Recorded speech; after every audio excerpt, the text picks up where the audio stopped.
Bonjour à tous, on se retrouve aujourd'hui pour un petit peu de lithothérapie avec l'aigue marine, cette magnifique pierre de couleur bleue. Alors, vous allez me dire pourquoi aigue marine, d'où provient ce nom? Eh bien, ce nom au départ vient du latin. Aigue provient de aqua, qui signifie eau, et marine provient de marinus, qui signifie la mer. Donc le sens de cette pierre fine est donc l'eau de la mer. Référence évidemment à sa couleur d'un bleu très apaisant. Quelle est son histoire? Alors il y a de nombreux mythes grecs et romains autour de cette pierre.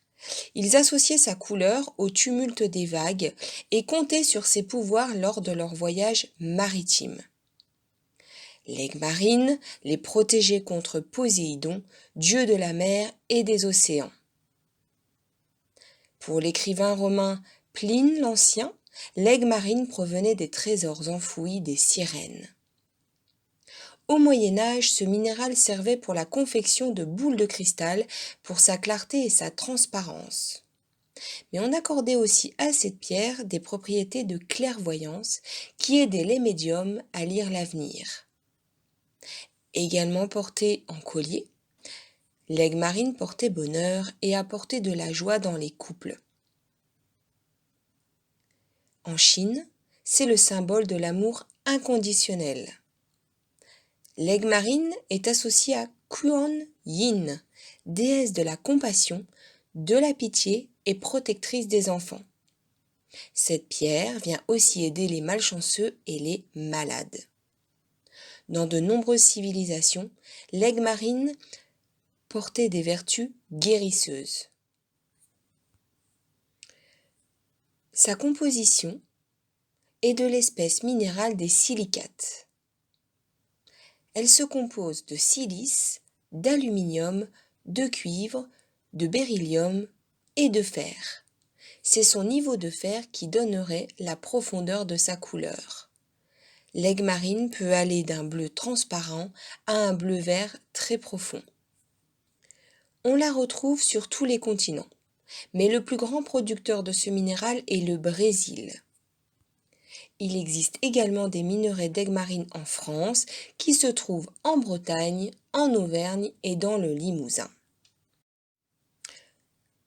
Au niveau de ses propriétés physiques, l'aigue marine aide à soulager la toux.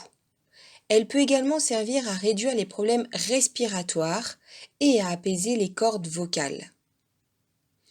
Elle calme les douleurs oculaires, notamment les migraines. C'est une excellente pierre pour combattre le mal de mer. Elle empêche les vomissements et les maux de ventre. Cette pierre fonctionne également pour les personnes malades en voiture ou en bus.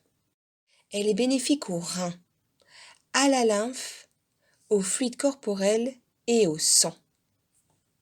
Au niveau émotionnel et psychique, c'est une pierre apaisante, comme une mer calme en fin de journée. Elle aide à combattre le stress et favorise des pensées positives. Ces vibrations diminuent l'anxiété pour faire place à la paix intérieure. Elle renforce l'intellect et la mémorisation. C'est pourquoi elle accompagne souvent les étudiants avant un examen, particulièrement pour les oraux, car elle facilite la prise de parole et la communication. L'aigue marine renforce les sentiments amicaux et amoureux. Elle rend la communication plus douce et ainsi rend les relations plus sincères et faciles à conserver. C'est également une pierre qui vous met en contact avec votre moi intérieur ou aussi votre moi supérieur. Elle favorise le centrage ainsi que la méditation. Enfin, elle évacue les blocages des chakras. Au niveau des signes astrologiques, cette pierre sera excellente pour les béliers, les gémeaux et les poissons. Évidemment, comme j'en ai parlé tout à l'heure, c'est une excellente pierre de communication, donc elle est associée au chakra de la gorge. Pour la purifier, vous la mettez dans un petit bol. Alors vous mettez du sel dans le petit bol, un petit mouchoir par-dessus et votre pierre. Le petit mouchoir permettra de ne pas l'abîmer. Vous pouvez également la purifier en la mettant dans de la terre pendant quelques semaines. Je vous invite à aller sur mon site pour voir comment purifier vos pierres. Enfin, elle se recharge avec la lune. Vous pouvez retrouver l'aigue marine en vente sur mon site en pierre roulée au prix de 4 €, mais également en bijoux, notamment avec un collier celtique. Je vous remercie pour votre écoute et je vous dis à bientôt pour une nouvelle vidéo.